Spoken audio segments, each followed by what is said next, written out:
Abaruumi Essuula 3. Kale Omuyudaaya kiki kyasinza abalala? Oba okukomolebwa kugasa ki?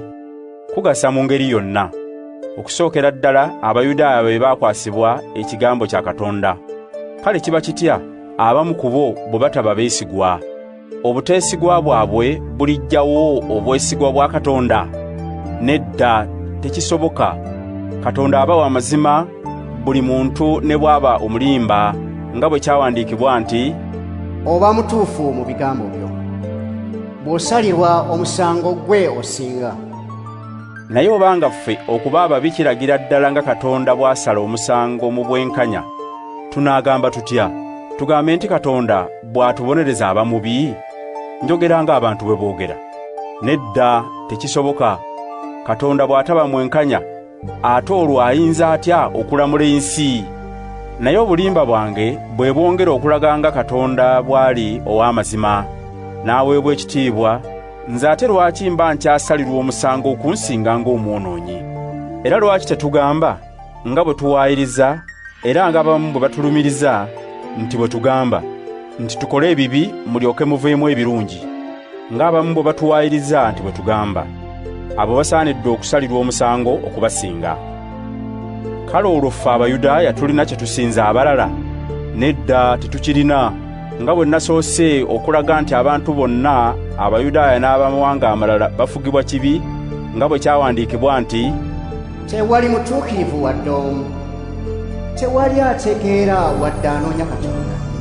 Bonna abaawa, bonna awamu baakola ebitasaana, tewali akola kirungi wadde omu bw'ati.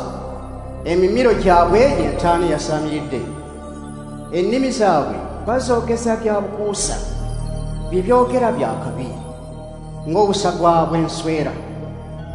Akamwa kaabwe kajjudde ebikolimo n'ebigambo eby'obukambwe. Banguwa okugenda okutta abantu. Buli gye bayita baleetera abantu okuzikirira era n'okunakuwala. Tebamanyi kuleetera bantu mirembe, era tebafa kussaamu Katonda kitiibwa. Tumanyi nti byonna ebiri mu mateeka bikwata ku abo abafugibwa amateeka ago, waleme kubaawo yeewolereza, wabula ab'oku nsi bonna Katonda abasalire omusango. Mu maaso ge tewali muntu n'omu alibalwa okuba omutuukirivu olw'okutuukiriza ebiri mu mateeka.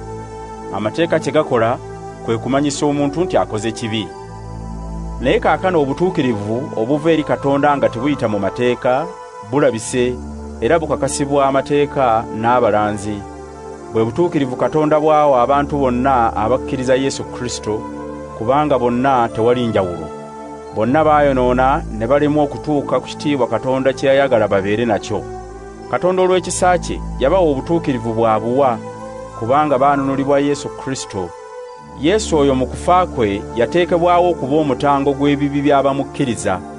Bw'atyo Katonda n'alaga nga bw'ali omutuukirivu, kubanga mu kugumiikiriza kwe ebibi ebyakolebwa edda yabiisaako amaaso, alyoke akakase mu kiseera kino nga bw'ali omutuukirivu, era nga bw'awa obutuukirivu buli muntu akkiriza Yesu. Kale ekitwenyumirizisa kiki? Tekiriiwo. Lwaki tekiriiwo? Olw'ebyo bye tukola? Nedda, naye lwa kukkiriza.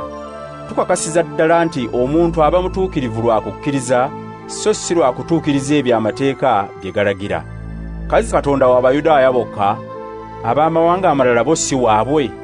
Ddala nabo waabwe, kubanga Katonda ali omu, era abakomole alibawa obutuukirivu ng'asinziira ku kukkiriza kwabwe, n'abatali bakomole alibubawa olw'okukkiriza kwabwe. Nolwekyo amateeka tugaggyawo olw'okukkiriza okwo? Nedda, tekisoboka, naye tuganyweza bunyweza.